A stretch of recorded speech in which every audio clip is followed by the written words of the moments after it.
The training for police officers is totally insufficient. Yeah, that stuff doesn't really work in a street fight. The enemy's going to make adjustments, and we're going to have to adjust back. To answer your question, what do most people not understand about a street fight? They're probably not used to just the level of violence that's going to occur.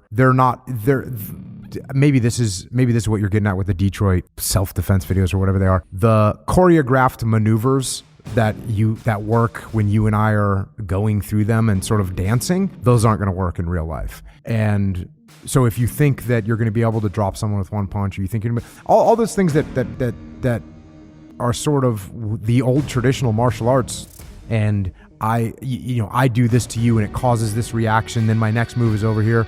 Yeah, that stuff doesn't really work in a street fight. The groin kick and the palm of the hand to the nose to run away from the female, to run away from the attacker and stuff like that. Yep, it's not going to work well, and it's not very reliable. If you want to learn how to fight, you got to learn how to fight. You got to do jiu-jitsu, Muay Thai, wrestling, boxing. That's what you need to do if you want to learn how to fight. Have you been to go and see what Tim Kennedy's doing up at his place with his self-defense courses? I've seen what he's doing, and of course, Tim's not only is he well-versed in martial arts, clearly, he's also well-versed in weapons, and he's also well-versed in violence. And so I know what he's teaching is legit stuff.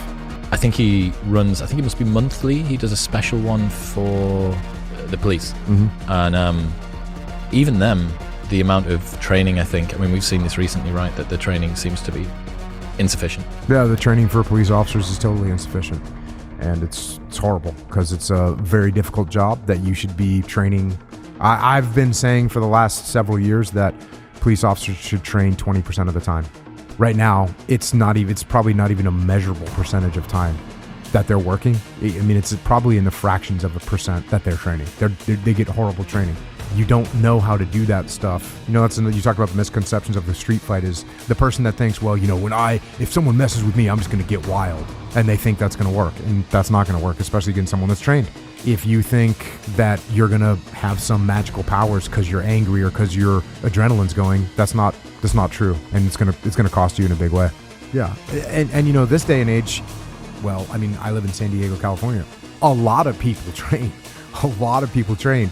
I wouldn't say it's the majority of people trained, but there are a lot. If you get into a fight in San Diego, there's a decent chance you're fighting against someone that knows how to fight. Yeah, if you just think you're going to be a tough guy, it's going to be rough. It's going to be a rough tour. I saw a video the other day that you may have seen as well of Tim talking about changes he was making to his everyday carry. Some of the active shooters have been using body armor. Mm-hmm. So he's now gone to a relatively small caliber, but a armor-piercing round. Yep.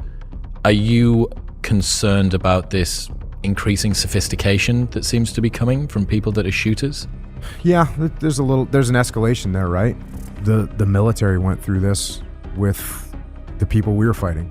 They start wearing body armor. Cool, roger that. You want to wear body armor? We'll get armor-piercing rounds. It's the way it is.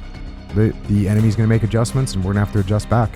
What are your principles that you follow for that? The same as a normal person that wants to protect themselves.